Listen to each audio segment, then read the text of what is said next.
Jizzax viloyatida zotdor qo'ylarni olib ketayotgan yuk mashinasi ag'darilib ketdi. Olib ketilayotgan qo'ylarning 100 ga yaqini nobud bo'lgani aytilmoqda. Jizzax viloyatining Sharof Rashidov tumani hududida yuk mashina haydovchisining boshqaruvni yo'qotishi natijasida avtomobil yo'l chetiga chiqib ag'darilgan. Oqibatda yuk avtomobilidagi 300 bosh qo'yning 100 ga yaqini nobud bo'lgan. Bu haqda Daryo manbasi xabar berdi. Ta'kidlanishicha, voqea 20-aprel kuni soat 17:00 va 18:00 oralig'ida M39 xalqaro avtomobil yo'lining 971-kilometrida sodir bo'lgan. Voqea guvohlarining so'ziga ko'ra, yuk avtomobili yo'lning qarama-qarshi yo'nalishida harakatlanib kelayotgan traktorga urilgan va ag'darilgan. Voqea joyiga zudlik bilan Jizzax viloyati favqulodda vaziyatlar boshqarmasining yong'in qutqaruv guruhi yetib kelgan. Qutqaruvchilarning tezkor harakatlari natijasida yuk avtomobilining tirkamasi maxsus uskunalar yordamida ochilib, 130 bosh zotdor qo'ylar qutqarildi. Afsuski, yo'l transport hodisasida ushbu hayvonlarning bir qismi nobud bo'lgan. Yo'l transport hodisasidan jabrlanganlar yo'qligi aytilmoqda. Toshkent viloyatidan qoraxoniylar davriga oid xazina topildi. Tangalarda Allohdan o'zga iloh yo'q, Muhammad Allohning rasuli so'zlari bitilgan. Toshkent viloyati Oqqo'rg'on tumanida 427 dona mis tangalar jamlanmasi topildi. Ma'lum qilinishicha, tangalar tumanning Shohruqiya mahalla fuqarolar yig'ini Hosildor mahallasining janubidagi Sirdaryoning o'ng qirg'og'ida joylashgan Shohruqiya arxeologik yodgorligining daryoga tutash jarligidan shu yerli fuqaro tomonidan topilgan. Topilma ko'kimtir tusga kirib qolgan bo'lib, tangalar jamlanmasi mato qopcha ichiga solingan bo'lgan. Qopcha tangalar olinayotgan paytida titilib, kukunga aylanib ketgan. Topilma haqidagi murojaat akademiyaga xabar qilingach, 18-aprel yakshanba kuni ilmiy jihatdan o'rganish maqsadida institutga olib kelingan. Ko'rinishidan zang bosib, ko'kimtir tusga kirib qolgan mis tangalarning bir nechtasi tozalangan.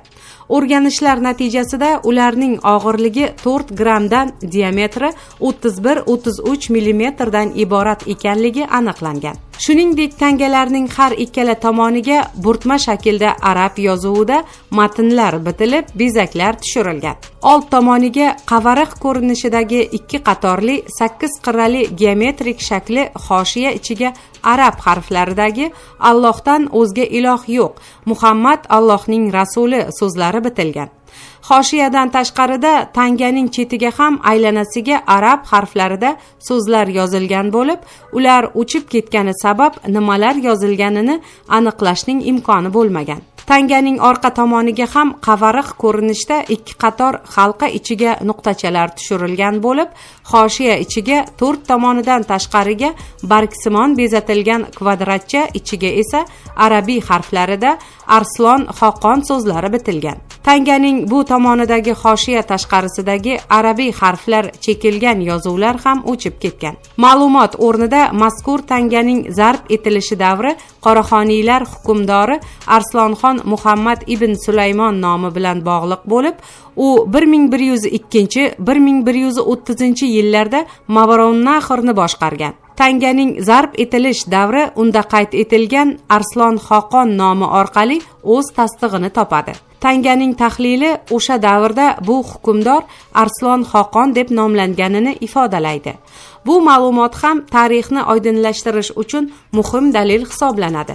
Topilmalar aniqlangan Shohruqiya yodgorligi milodiy 1-asrlardayoq mustahkam boshqaruv tizimi, ya'ni qarorgoh, ark va aholi yashaydigan qism Shahristondan iborat shahar bo'lgan. 9-12 asrlarda shahar rivojlanib, Banokat nomi bilan mashhur bo'lgan va shu nom bilan tangalar ham zarb qilingan. Mo'g'ullar davrida vayron etilgach, Amir Temur davrida qayta tiklanib, Shohruqiya nomini olgan. Ma'lumotlarga ko'ra, 18-asrlarga kelib yodgorlik yana xarobaga aylangan. Ushbu shahar o'z vaqtida janubdan Toshkent vohasiga kirib kelinadigan karvon yo'lini va Turonning shimoliy o'lkalari nazorat qilinadigan qo'rg'on shahar vazifasini bajargan. Shaharning o'sha davr aholisi orasidagi savdogar yoki amaldorlar bu topilgan tangalarning egasi bo'lishi ehtimoli mavjud. 100 dan ortiq o'zbekistonlik ishlash uchun Qozog'istonga jo'natildi. Yurtdoshlarimizni xorijda bandligini ta'minlash maqsadida Tashqi mehnat migratsiyasi agentligi tomonidan ko'plab salohiyatli ish beruvchi kompaniyalar va vakolatli tashkilotlar bilan muzokaralar olib borilmoqda. Bu haqda Tashqi mehnat migratsiyasi agentligi ma'lum qildi. Ushbu muzokaralar natijasida erishilgan kelishuvlarga muvofiq chet elda ishlash istagida bo'lgan yurtdoshlarimiz qurilish, ishlab chiqarish va xizmat ko'rsatish kabi sohalariga ishga jalb etilmoqda. Yaqinda Qoraqalpog'iston Respublikasidan 118 nafar fuqaro Dovud Ota chegara posti orqali yirik qurilish obyektlarida belgilangan epidemiologik talablarga rioya qilgan holda ishlash uchun Qozog'iston Respublikasining Aktau shahriga tashkillashtirilgan holda jo'nab ketdi. Fuqarolarga xorijda ishlash davrida qiyin hayotiy vaziyatga tushib qolgan vaqtda huquqiy yordam ko'rsatishga yo'naltirilgan tarqatma materiallar berildi. Shahrisabzdagi Oqsaroy majmuasiga kirish pulli bo'ldi. Shahrisabz davlat muzey qo'riqxonasi bosh direktori Nabi Xushvaqov ijtimoiy tarmoqlarda Oqsaroy majmuasiga kirish uchun pul talab qilinayotgani, bu pullar qonuniy asosda olinayotganiga shubha uyg'onayotgani haqida tarqalgan xabarlarga oydinlik kiritdi.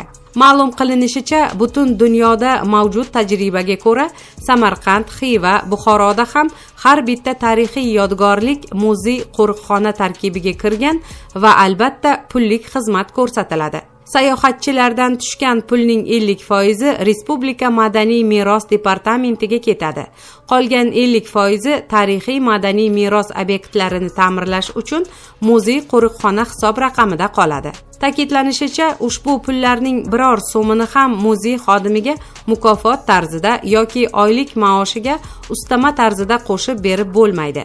Biz ham xuddi mana shunday respublikadagi boshqa davlat muzey qo'riqxonalari kabi ishlayapmiz. O'zingiz o'ylab ko'ring. Samarqanddagi Registon, Bebixonim maqbarasi yoki Go'ri Amir daxmasiga bepul kirib bo'lmaydi-ku, deydi Nabi Xushvaqov. Xushvaqovning ta'kidlashicha, Shahrisabzda faqat muzey qo'riqxonaga kirish uchun pul to'lanadi. Bu pul evaziga ekskursiya xizmati ko'rsatiladi. Masalan, bitta guruh 3 kishidan 15 kishigacha bo'lishi mumkin.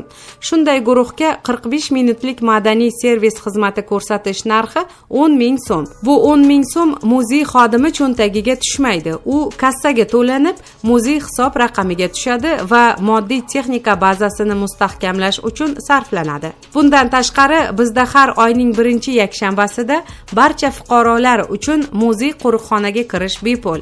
Talabalar va o'quvchilar 2000 so'm, kattalar 3000 so'm to'lashadi xolos. Chet ellik fuqarolar 3 AQSh dollari to'lashadi, deydi muzey qo'riqxona direktori. Qayd etilishicha, Samarqand darvozasidan kirish joyida kelin-kuyovlardan Shahrisabz obodonlashtirish departamenti 152 ming so'm pul oladi. Nabi Xushvaqov bu pullar nima sababdan olinishini bilmasligini aytgan. Odatda bunday obyektlarga madaniy servis xizmati ko'rsatilishi uchun pul olinadi. Shahrisabz obodonlashtirish departamenti qanaqa madaniy servis xizmati ko'rsatyapti, buni ham bilmayman. Chunki u bizga aloqador tashkilot emas, Madaniyat vazirligiga qaramaydi. Ana shu holat ham sayohatchilarni chalg'itayapti, deya oydinlik kiritadi u.